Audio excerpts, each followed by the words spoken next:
Okay, we're talking about Lou Grant. Well, after the Tony Randall show was canceled, I wanted to stay at MTM, and Grant wanted me to stay, and he suggested maybe Lou Grant, because I had written some one-camera stuff before as well. And it was interesting. This is very Grant Tinker. He's such a lovely guy, but he had basically said to the Lou Grant people, Gene Reynolds, Seth Freeman, Alan Burns, Michelle Gallery, wonderful people. He had said, well, Gary's really, really good at editing, can help take the load off in that area, which, by the way, I'm not. I mean, I am now, but I wasn't. And he had said to me, they're really excited that you're coming. They want more voices, and it wasn't true. It wasn't true, but the first time I went in with Gene and Seth, I sensed immediately that they actually really didn't want me. They had a very good show, and they didn't feel they needed anybody else, but they were such gentlemen, that they would never, let that come out, but I could really feel it. And I came home and said, "Man, I don't think these people wanted me on this show," but they're so great, and Alan Burns, and so we actually became good friends, and I worked there for a year, 2 years, and it was so different.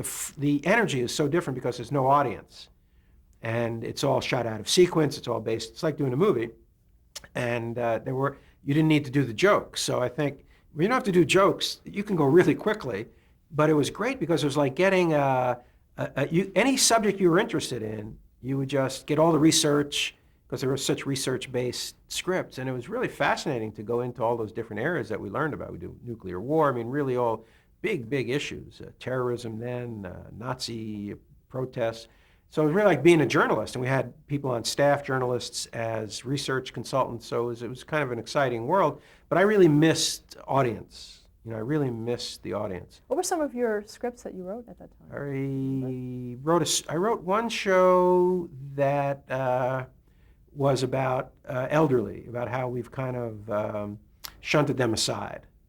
That was a show about hospice care and different things that were going on. I wrote a show about a murder of an African-American woman that, because of the same day a woman out in Pasadena frightened some intruders off with golf clubs, and that became page one, and this woman's story was buried, and they go after that story about how interesting she was and what she was, but just showed up the difference of what it takes to sell newspapers, But and it was great fun, and like a privilege to watch someone like Gene Reynolds put together a season, because he knew Gene had really specific and rigid rules of when you did a story, when you had to break another story, and it was really organized and solid. And throughout all that is Gene's humanity.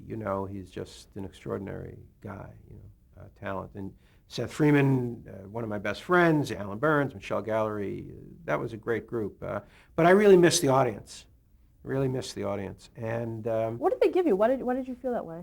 Well, the thing that's really good is, well, if you've ever written a joke and saw people laugh, it is a thrilling, it's like making a basket. It's like scoring a touchdown.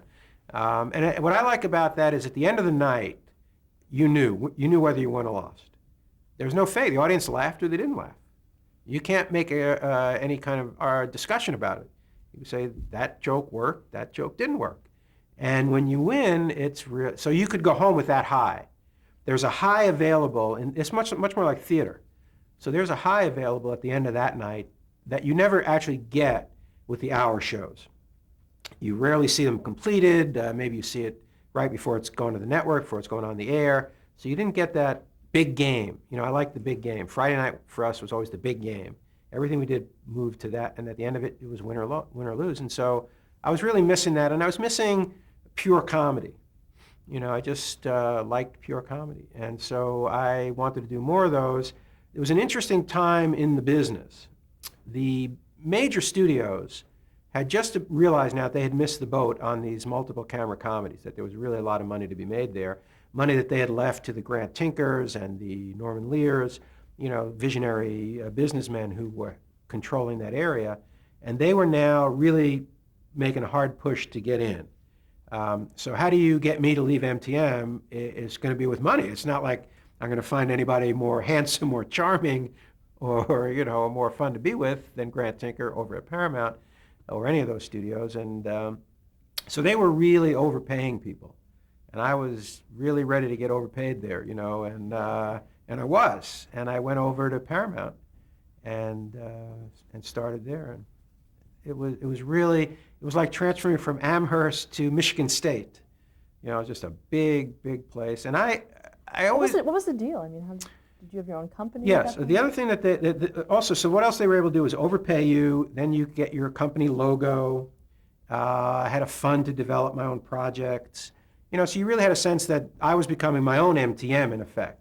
Not that I wasn't really afraid to leave Grant or unwilling. And plus the amount of money was odd for that era, and Grant, when I went to Grant, I said, Grant, I'll do it for less, but he said, no, look, he said, you have a family, go ahead. It's not a softball team. He said, make that deal. He said, if you can get that deal, you should take it. And the fact is every studio was willing to make the deal. Jim Preminger had brought on, Jim, such a great agent. Don't forget, we're in college. I was in college when we met. So Jim is now still my agent. And he said to me one time, he said, you need to get a new agent. And I go, why? He goes, because I can't keep up. Your career's moving so fast. I'm reading about these deals the night before, and I'm afraid you're not going to be well represented. Maybe you should go to William Morris or one of those big agencies, which I didn't want to do. And he said, all right, well, if you want to stay together, and that was my first choice, I'm going to bring on this attorney who I think will protect you, Skip Rittenham, who was a rising young star there at the time. He said, then I'll feel better that Skip is there, and I know you'll be getting everything that you should get. Well, Skip totally changed the flow of money in Hollywood. He totally changed it. He saw the future. He saw that the costs were so controllable on a multi-camera show. You're not going to get rained out. There's no big production locations. So that what a big studio needed to provide, you didn't need them anymore, in effect. You could do that. I could open my own company, And in effect, when we made our deal with Paramount as more or less as a financial backer than anything else. But one of the big differences is Skip created the deal. So he wrote out the deal. He didn't go and say, well, what will you pay us or what's it going to be? He goes, this is the deal. And in it were all the points of distribution and where all the costs. This is the deal. And one of the guys jokingly said to Skip, well, can I read it? And Skip said, yeah, you can read it, but you can't change it. And I was lucky that more than one studio was bidding on the deal. And then they added things like movies and different things. And all of a sudden I had a nice thing there that I could go to work with, But mostly I was concerned about my process. So I had them agree that, no one at Paramount could speak to me about creative issues. I mean, that they couldn't inject. I mean, I could call and say, can you help me with this? But we were not going to have that relationship. And Gary Nardino, who was the president, was just a terrific guy. He was mostly a salesman, the last of the great salesmen, And it wasn't easy for him, and I felt bad that I was hurting his feelings, but I thought, let's just start with that. I won't do good, I won't, if you push me in that way, I had said to Gary, I won't fight you, but you'll have a very expensive guy writing novels on Paramount Stationery, because I don't work well that way. That's all. It's what's going to be the best show for us. How do we win? And go back to Brooklyn. We're in this. How do we win? Well, we don't win by me going in a room with 7 other people and trying to get your ideas and explain what I'm doing and for you to tell me how to make it funnier. It won't work. So I remember when I first signed with Paramount and I was walking along and I run into this guy, Gary Keeper, who's since passed away, who was a studio guy. And I say, good morning. And he goes, nope, not allowed to talk to you. We just had a big meeting about that. I go, oh, I think we can say good morning. He goes, I don't want to take any chances. But Nardino was great. And they had a great team. And I was able to use them. And as we worked together, I got more comfortable and less fearful and, could really get great help from them. But starting out, I was very nervous about a big culture of a big studio like that, Yeah. Did you have ideas on the drawing board? No. No, I had a couple, but they were doomed to failure, I think. I did a show called Making the Grade. That was the first one I did there, about teachers in a kind of an inner city school, which starred James Naughton and a young Emilio Estevez in his first TV thing, I think, and also the debut of a heavyset actor from Second City, George Wendt. And that show didn't succeed, primarily for many reasons, but I did not know how to do it. I'm the reason that show failed. The scripts were good, the actors were good. I did not know how to create the world that they could inhabit. The sets were wrong, the directing was wrong, the lighting was wrong.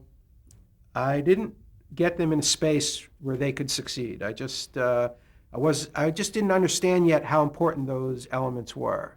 And we didn't make it. And then the next thing I did was Family Ties. What about The Last Resort? Was that before? That was before. That was at MTM, yeah. That again, that was just an idea it just couldn't work, ultimately. It had its moments, but it didn't have what it needed. Some of it's elusive, but some of it, as I look back now, you're closing the door. My ability now, I would say, in any project that I would go into, I can't guarantee success, but I could guarantee that the doors will be open if success wants to come through. I think in those days I had closed the doors prematurely, and there was almost no way those shows could succeed. They just weren't. They weren't crafted well enough, So now Family Ties came, and that's where we all got really lucky. Let's talk about, first of all, what was the name of the production company that you created? Ubu Productions, which was named after our dog, And that picture is Diana took in front of the Louvre when we were hitchhiking through Europe, and we had run out of money in Paris and were sleeping under the bridges there. And that was, we were hitchhiking up to Brussels, and Diana snapped that picture. So I thought, I just thought, I want very little distance between who I was that day, and who I am then and now. I just don't want a lot of distance there. So it was really nice to have that logo to always remind you who you are, What about the tagline?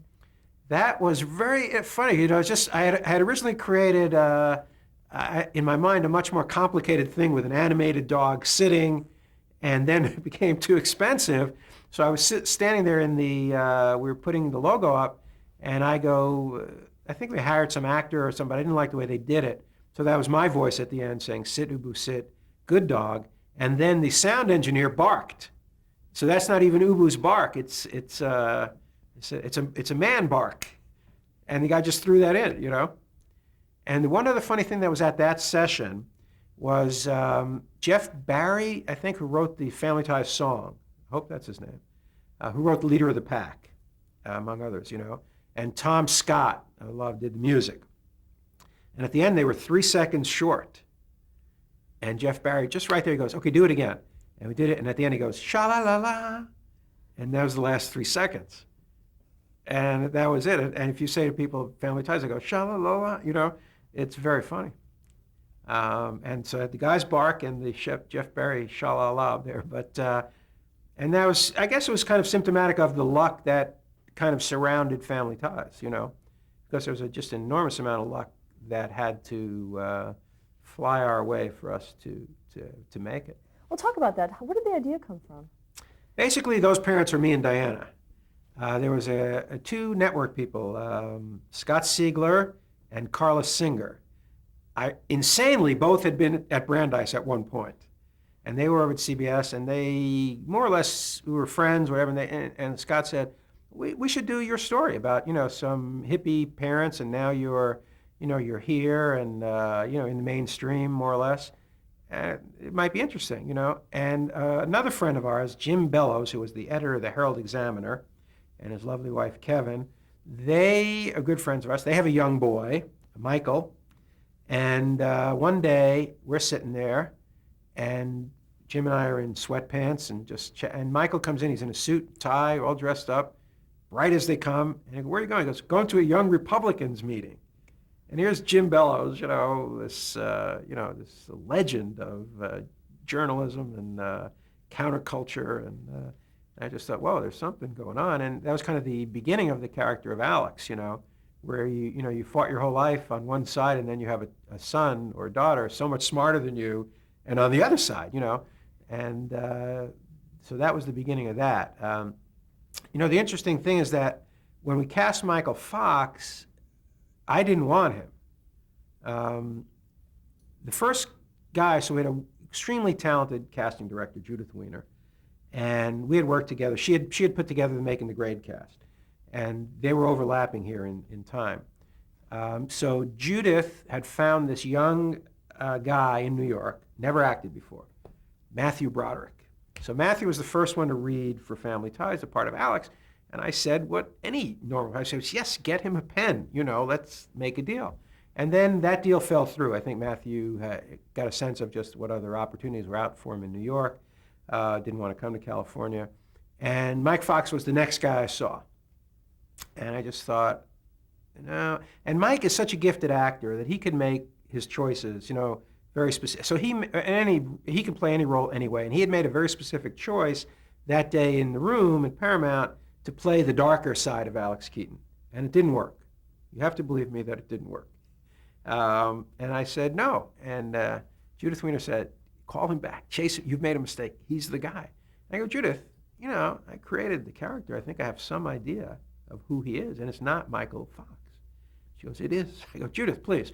So our relationship, we're like a married couple now, because that's how we work. And so I said to her, are you mad at me? And she said, I'm disappointed. I think we really are married, But I wouldn't see him. She kept saying, see him again. And I wouldn't see him again. I just said, I know it's not him. Meanwhile, this Making the Grade premieres in Washington, D.C., to the press tour, and gets rave reviews. I should have realized we were never going to make it. And especially gets raves on the cast. Now, I'm out drinking. I have had 104 margaritas at this point, and I called Judith just to tell her, how much her work had been appreciated and to thank her. And she says, you're in a good mood. I'm humming La Bamba, And I go, yeah, I'm in a great mood. And she goes, well, will you do me a favor? I go, anything. She goes, will you see Michael Fox one more time when you come back? I go, I will, Judith, but only for you because I know he's not the guy. So she calls him in, and I say, anything you want me to tell you? He goes, no, I just do it better, huh? And he gives me this little smile, and I'm thinking, Matthew who? It's like, and boom, he nailed it. He just played who he was. He played another side. He was Mike. And as soon as he left, I turned to Judith and I said, this kid's great. Why didn't you tell me about him? And that's how we got him. But I was thinking, what if Mike had gotten another pilot while I was dicking around with whatever I was doing there? Wow. We wouldn't be interviewing, we wouldn't be speaking, So it was just luck. And then at the beginning, of course, I get the phone call. NBC, we love the show. We're picking it up. We have one note. I go, what's that? Replace Michael Fox. I go, wait, didn't you see the pilot? You go, well, yeah, we're just not sure, is it a good fit with the Fox? Is he tall enough? I go, well, that's how we cast now, by height? I mean, let's get Wilt Chamberlain. I mean, what are you talking about? He goes, well, is he the kind of face that's going to be on a lunchbox, Brandon? I go, maybe a thermos. I mean, who knows? How do you cast a show this way? And luckily, Brandon was Brandon and Grant was Grant. I said, look, you don't want to do the show with Michael Fox, I understand, but I'm not doing the show without him. So don't pick the show up. Again, it's all about process. Because I was thinking, how do I go to work? What do I do? If I'm a guy who they can call me up and say, replace this kid who I think is fantastic, and I do it. I mean, then what am I? I'm nothing. I'm an idiot, And so I said, don't put the show on, And then they thought about it, and Brandon being great, and he said, all right, if you feel that strongly about it. So that's typical of Brandon. If this was today, Family Ties does not get on the air, because I don't think there's a network person, I don't even know who they are, but I don't think there's in this culture of network behavior now, I don't believe, I hope I'm wrong, I don't believe there's a guy or a woman who would, give the green light to that kind of in that situation. And that was Brandon Tartikoff. Yeah, Brandon Tartikoff was the most important reason really for the success of Family Ties, I think right behind Michael, because he understood, and what's great about Brandon is he never said, you know what, I didn't make that phone call, it's all bullshit, which is what they would say now anyway, I was misunderstood. He goes, I made a mistake, I'm glad you didn't listen to me, And then Mike Fox had a lunchbox made with his picture on it, with Crow in there, and he gave it to Brandon, and Brandon, being Brandon, put it right on his desk, so it was the first thing you'd see when you walked into the office.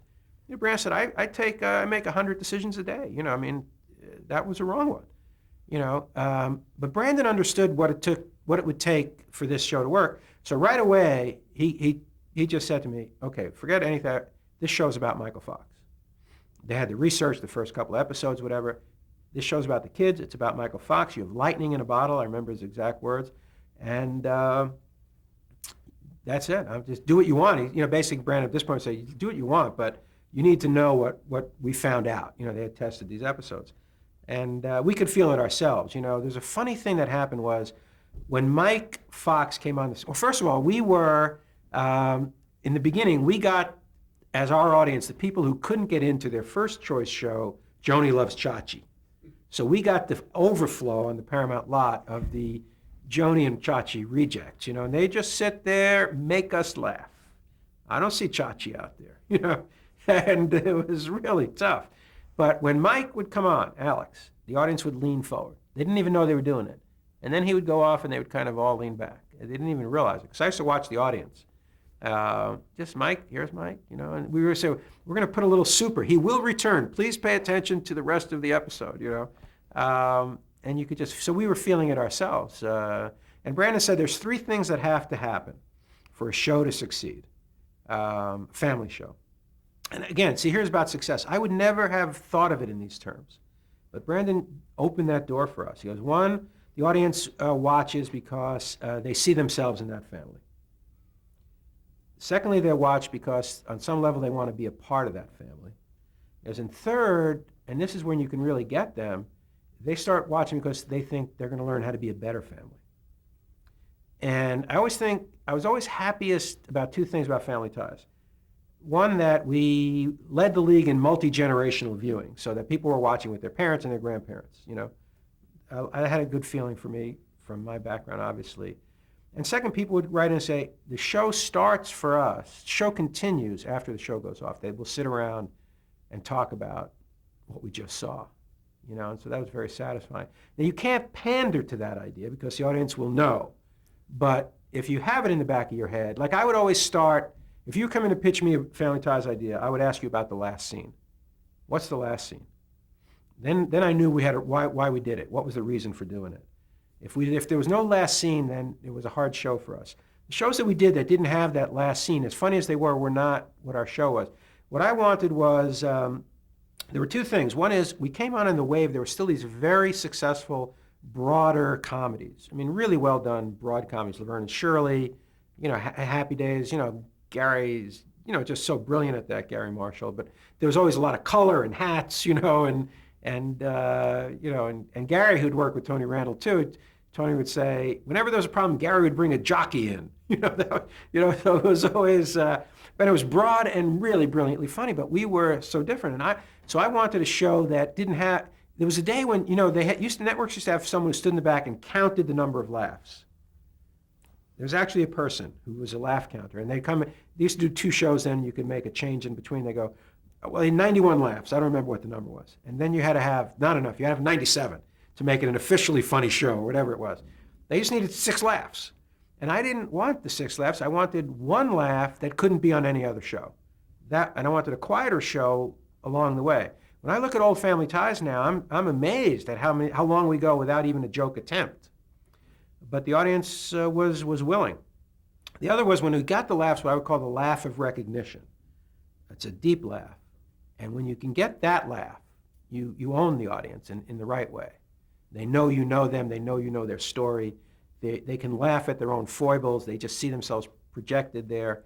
Those were always the most satisfying. And I could judge our audience by what we got on those laughs. It's actually the easiest thing to make the audience laugh. It's not hard. But we were trying to do something else. And most of the time we succeeded. But really because I had great writers and great actors. And they wanted to do it. How were you able to balance that, though? Because a lot of times you have a heavier subject. How were you able to do that in a sitcom? We always wanted, there was one show we could never do. I was never able to do a show about child abuse. Because I always felt if we can't find the laugh, we can't do the show. We can't do the show.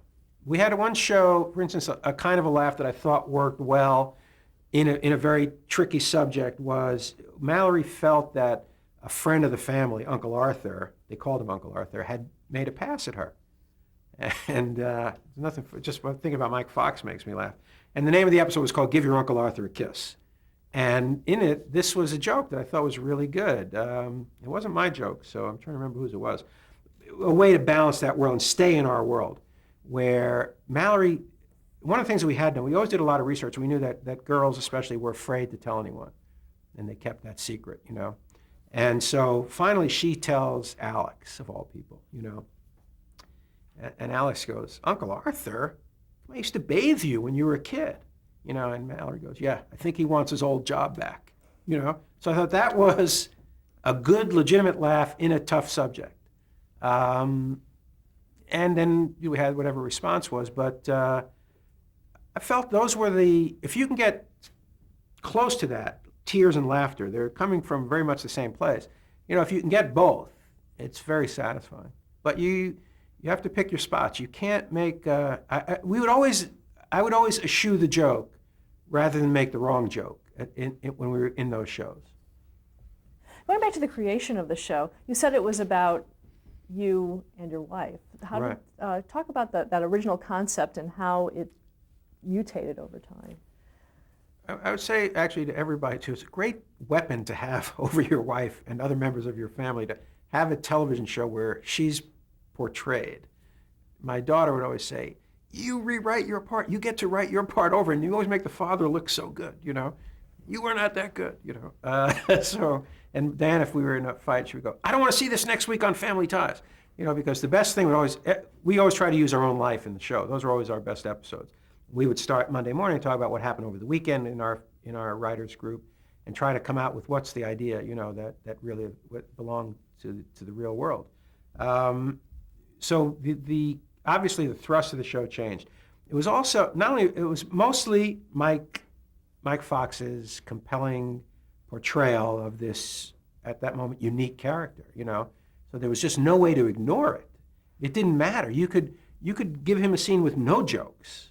The character was unstoppable in his hands, you know. And so you could, as a producer of the show, you couldn't ignore it. I mean, it would be criminal.